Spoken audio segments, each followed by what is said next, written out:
Bienvenue à tous dans cette nouvelle vidéo, on se retrouve pour une nouvelle analyse sur les Pokémon de la neuvième génération et pour parler dans cette vidéo de Flamanroul. Flamanroul, du coup, un Pokémon Flamant Rose en fait, rien de plus. Qu'est-ce que c'est en stratégie? Il possède un double type Vol-Combat. Vol-Combat, un type qu'on connaît également avec Brutalibré et Élector de Galar.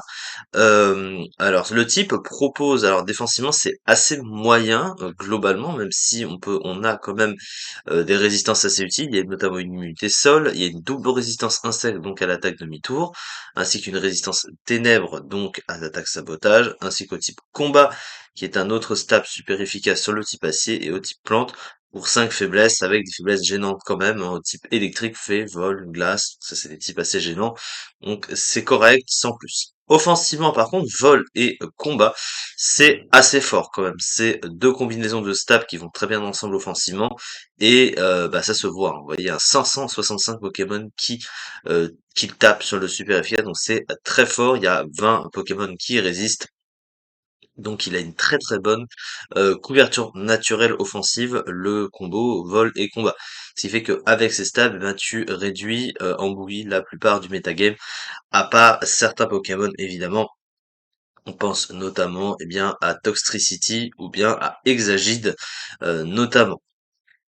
Alors sur le plan des talents, il en a trois. Alors il a un talent qui est signature, qui s'appelle Costar, oui, Costar, Collab, pardon. Oui, parce que c'est en anglais que ça s'appelle comme ça.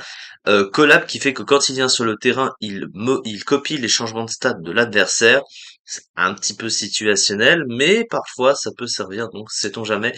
Pied confus, ça augmente l'esquive, enfin ça double l'esquive du Pokémon quand il est confus, pas incroyable comme talent, et par contre il a Querelleur qui lui permet de toucher les Pokémon de type spectre avec ses attaques de type combat et normal. Donc, surtout ses attaques de type combat, sachant que le type spectre est très fort dans cette génération, c'est très fort, et en même temps il ne peut pas être touché par le talent intimidation qui baisserait son attaque physique. Donc Querelleur, excellent talent pour un Pokémon de type combat comme ça, un Pokémon offensif, donc très fort. Sur le plan des stats, c'est des stats qui sont un peu limitées quand même. Toujours est-il qu'il a une bonne attaque, un 115 en attaque, c'est plutôt sympa.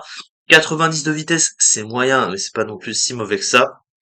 82, 74, 64 dans le bulk, pas ouf, globalement, pas un bulk très très solide. 75 en attaque spéciale, ça, on va pas en parler évidemment. On n'est pas sur des stats incroyables, hein, on est sur des stats un peu moyennes, mais pas non plus mauvaises. Donc, il n'y a pas non plus sans plan. Alors sur le plan du Moupoul, alors c'est vrai qu'il a un Moupoul aussi assez restreint globalement, même si ses stats se suffisent un peu à eux-mêmes, au moins offensivement.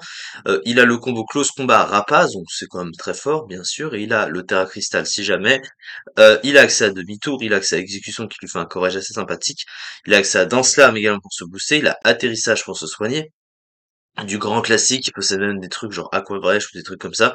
Donc il a quelques attaques offensives, un small pool de soutien vide par contre, il a à part du coup l'accès à atterrissage, il a voie arrière éventuellement pour doubler sa vitesse, mais pas grand chose, il a provoque aussi.